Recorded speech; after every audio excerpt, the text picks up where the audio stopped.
Right then, boys, we're going to be looking at the Brash Dragon today. We're going to be seeing how powerful this thing is. Allegedly, it's the weakest dragon, the weakest true dragon anyway, but we'll be judging that for ourselves as we look at the 2014 and 2024 stat blocks of this thing, and we will be seeing whether or not this is an easy challenge, meaning it will fold to a appropriate level party, or is it a deadly challenge? Can it deal with an appropriate level party and potentially cause character death? We will find out. Now, looking at the 2014 stats, this is a general rundown of its stats. This is not its entire character sheet. There are more things it can do, but these are the only important things for the actual combat to judge how strong this thing actually is. Its hit points, 297. This is extremely low for a tier 4 monster. AC of 20 is average for a tier 4 monster. However, if you've watched any of my other videos, you would know what I think about AC on monsters at this point. Look, most level 15 to 20 characters have like plus 12, plus 14. Some may even have a plus 16 to hit. 20 AC, especially when a lot of characters have multi-attack, isn't going to be protecting it a lot. Its speed, however, is very good. It has 40 feet, which is average, but it does also have 40 foot of burrow and 80 foot of fly speed. Burrow and fly being some of the best movement speeds that a monster can have, as when burrowing, it's technically under full cover as it's in the ground and you can't target it, and when flying, it cannot be hit by melee attacks. Its CR is 20. This thing would fold to a level 20 group, but most monsters would fold to a level 20 group, so we won't hold that against it too much. If we look at its attributes, it has a plus 8 to strength, it has a plus 6 to dexterity, a plus 13 to con, a plus 3 to intelligence, a plus 8 to wisdom, and a plus 10 to charisma. These stats are terrible. This would look good on a player character sheet, however, its dexterity and intelligence are extremely low for a monster of this tier. It is likely to be failing almost all of its intelligence and dexterity checks against a competent wizard, or any character that can force saving throws at this level. Wisdom and strength being plus 8 means it has a average chance of succeeding, but it is still likely to fail. Its plus 10 to charisma is okay, and its plus 13 to constitution is pretty good. But if you were to target this thing with dexterity saving throw spells, even something like a disintegrate, it is likely to fail, and it would have to use one of its 3 legendary resistances in order to tank that. It has 60 foot of blind sight, which is incredibly good, as that effectively makes it immune to the blinded condition as long as you're within 60 feet of it. Dark vision 120 feet is average for a monster of this level, and its passive perception being 24 is actually quite good. The rogue is still likely to succeed in its stealth checks, but everyone else will likely be spotted by this thing.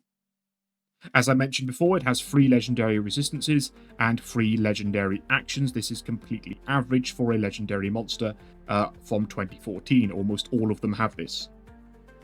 Immunities, it is only immune to fire damage. It is immune to no conditions, and it is immune to no other damage types. Only fire, which is a very commonly resisted or immune damage type in 5e. As for its DPR, this thing has 49 plus 51. That is 49 for its Bite Claw multi-attack, and 51 is assuming that it will get 3 of its tail attack legendary actions off per round.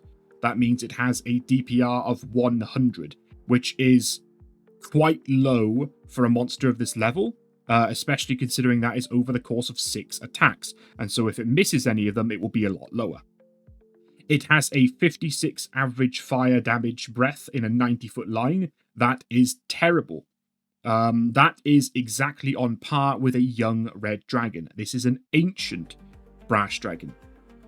It's possibly the lowest damaging fire breath or any breath attack out of any of the dragons. As for its special abilities, it has got Frightful Presence, which is a useful ability to start the combat with. It has a DC 18 Wisdom save, which means most of your tier 4 players will probably succeed, but if it manages to get 1 or 2 of them, that's very good at mitigating action economy, as when frightened, the player characters cannot move closer to the dragon, and so they are much less likely to be outputting their full damage in combat. It can use this as part of its multi-attack, so when it begins its turn, it doesn't have to waste a turn activating Frightful Presence. It just does it, and then it does its Bite, Claw, Claw. Now, for its absolutely S-tier ability, which I believe completely carries this monster and actually gives it the chance to TPK a group, or at least end the fight, instantly with one move. Sleep Breath. It has a DC 21 Constitution saving throw, or you fall unconscious for 10 minutes. Now, this is broken by taking any damage, or if someone uses an action to wake you. It's easy to get out of if someone has survived their, or succeeded their saving throw, should I say. But if this manages to get the whole party, which on a DC 21 is possible, but not likely, but if it does, then that is the end of the combat right there. Yes, it doesn't kill the player characters, but if they're unconscious for 10 minutes, that is plenty of time for the dragon to take every single one of their magic items from them, add it to its hoard, and that would also include, by the way, spell casting components and materials that wizards use to cast spells. Then it could just bind them in rope and throw them into the bottom of a 60-foot pit, and just spam its fire breath on them, and they can't get out of the pit, and they can't do anything.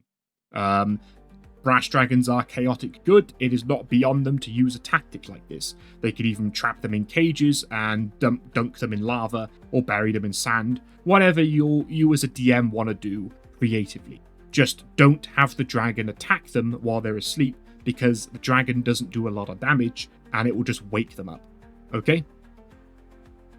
It has a change shape ability, which most metallic dragons get. It allows it to essentially polymorph into a humanoid or beast.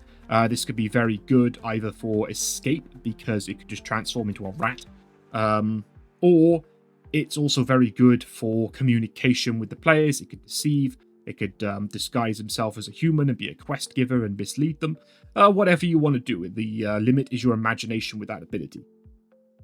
It has several layer actions, which are somewhat useful. It has a AoE knockdown on a DC 15 strength that is likely to be succeeded by tier 4 players, but if you have a very weak wizard or rogue, they might fail, and it knocks them prone on a layer action, which can set them up, especially if the dragon goes before that character and can then attack them while they're still prone. It also has an AoE blind. You are blinded for 1 minute. You can repeat the save at the end of each of your turns. That's also a DC 15 con, so it's likely you'll succeed, but even if you're blinded for 1 round, still very useful. As for its regional effects, it can cast some illusions, and that's about it. So overall, with the 2014 Brash Dragon, it would be an easy challenge for a tier 4 group if fought on its own. Though it is carried by the fact that it has the Sleep Breath, which is one of the few abilities in the entire monster manual that could instantly end a fight with one go if your players all roll bad. Now, the likelihood of that happening is slim, which is why this will not be going any higher than, I would say, a moderate challenge. I would recommend to put it up against a tier 3 group, maybe levels 12 to 13. And if you want to put it up against a tier 4 group, I recommend putting in a few stone golems as minions so that they can debuff the players and act as stone meat shields for the dragon. Right, so if we look at the 2024 version, I'm only going to be going over what's actually different about it to the 2014. You can see the stats on screen. Most of them are exactly the same as 2014. Its HP is a bit increased to 332 rather than 297. That is not much of an increase. It looks more because it's in the 300s rather than the 200s, but that might help it survive an extra hit. Now, bear in mind this is designed to fight against 2024 characters, which by and large seem to be a lot stronger than 2014 characters. I haven't playtested them, so I'm comparing this to a 2014 group, and even then, this doesn't look like much of an HP increase.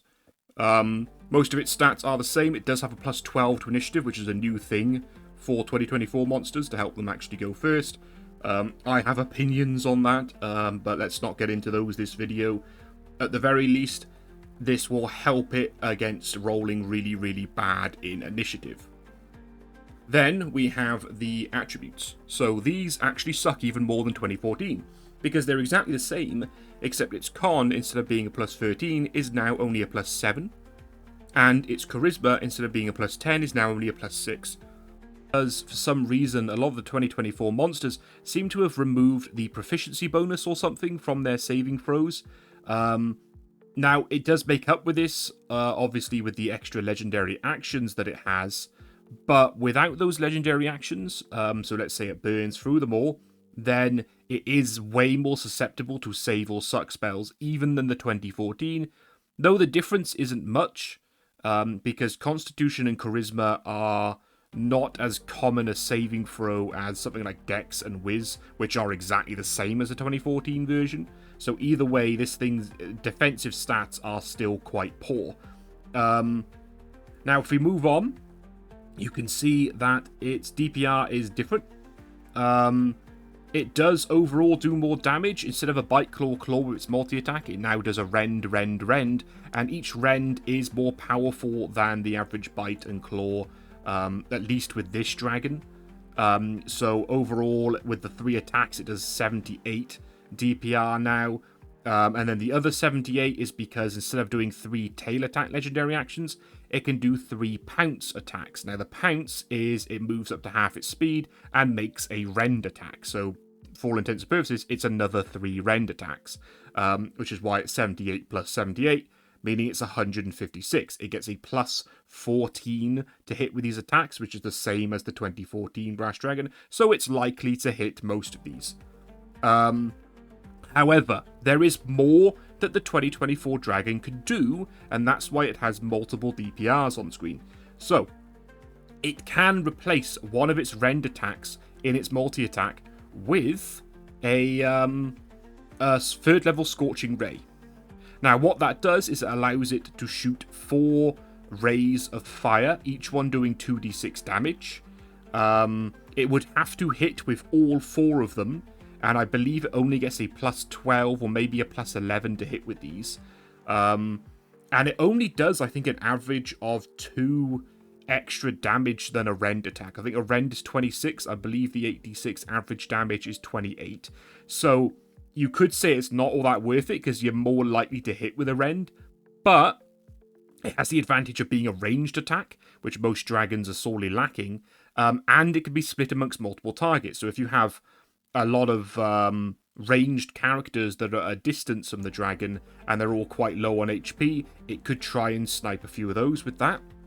And with its legendary actions, it also can replace one of I believe it's it is one of them. Yes, it can replace one of them with Scorching Sands, which is I think it's a DC 20 dexterity save, or the target takes an average of, I believe it is 36 fire damage, which means that if you do that, then the DPR from the legendary actions would increase by 10, but DC 20 dex save is not that high for tier 4, so it's a risk and reward, because if they succeed, they take no damage at all from this.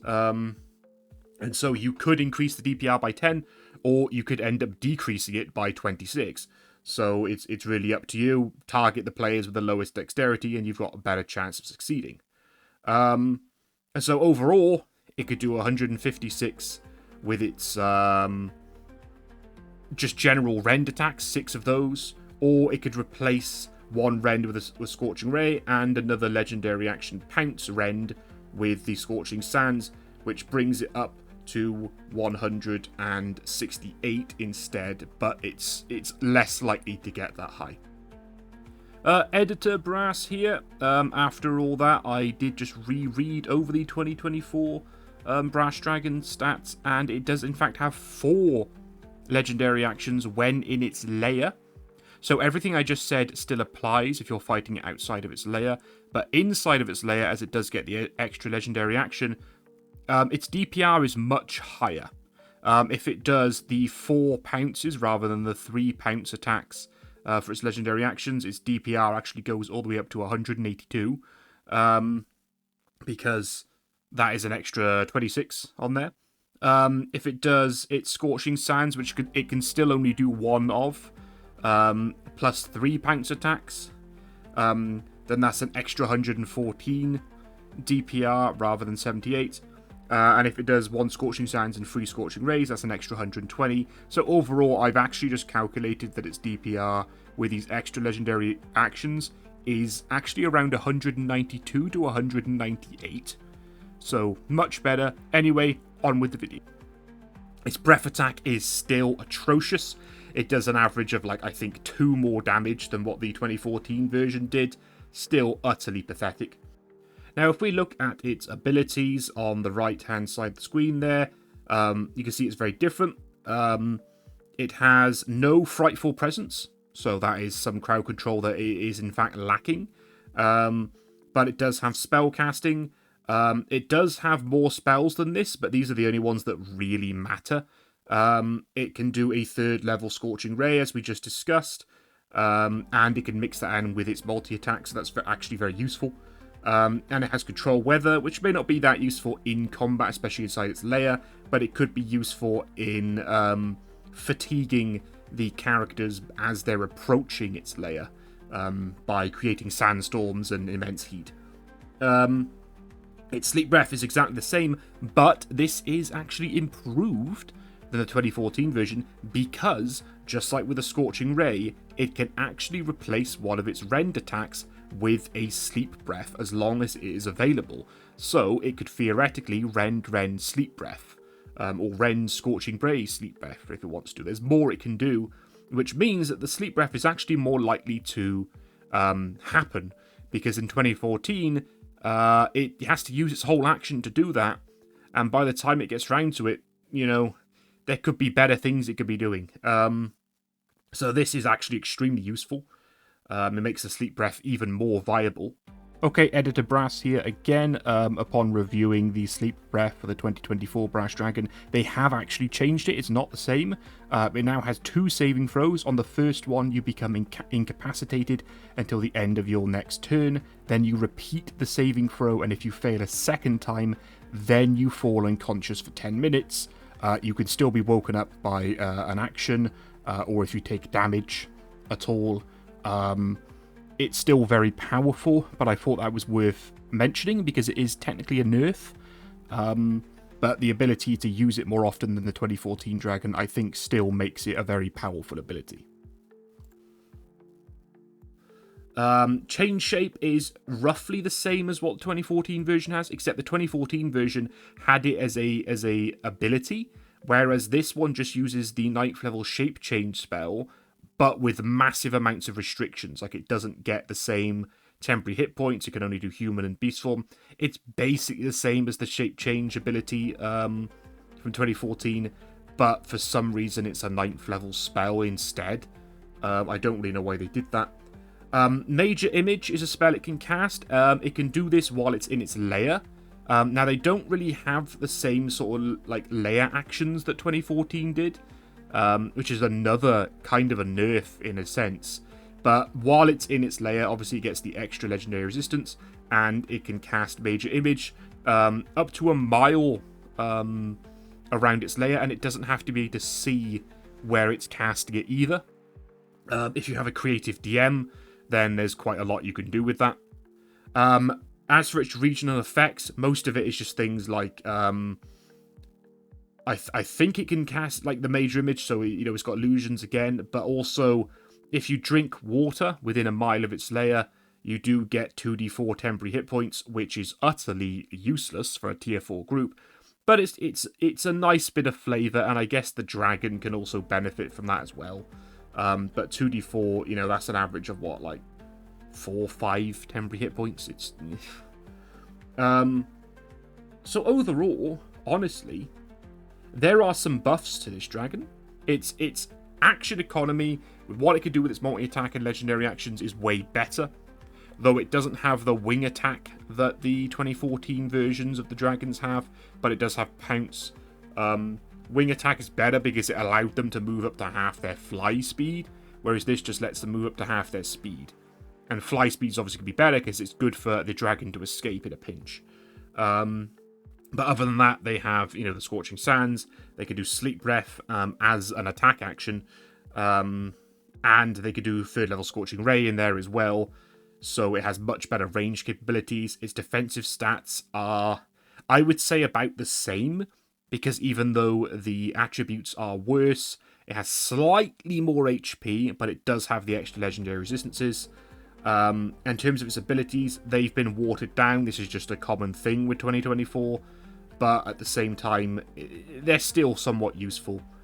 But because of the fact it can mix in a Sleep Breath with its multi-attack, I would honestly rate this as moderate to hard challenge. If your group is the sort of group that are not very good at con saves, or if they're just notoriously bad with their rolls. If they're very good or they have good con save, then this will still be a very easy challenge. But overall, I think you can probably be a little bit safer putting a tier 4 group up against this rather than just having to do it like a tier 3. But I still recommend, Stone Golems, as they can cast the slow spell and they're just, very tanky. And they make sense for a Brash Dragon's lair if you know anything about their lore. So that is the Brash Dragons. Overall, it is one of the weakest dragons. I look forward to going into the other dragons to see the difference. But the damage per round of the 2024, I think, is just much better. It is much better. It's more of a threat. The Sleep Breath, that is one of the most overpowered abilities in the entire game. If it can actually get it off and the player characters fail their saving throw. Because, as I said, it can end the encounter instantly if the players are unlucky. Thanks for watching, guys. I'll see you around.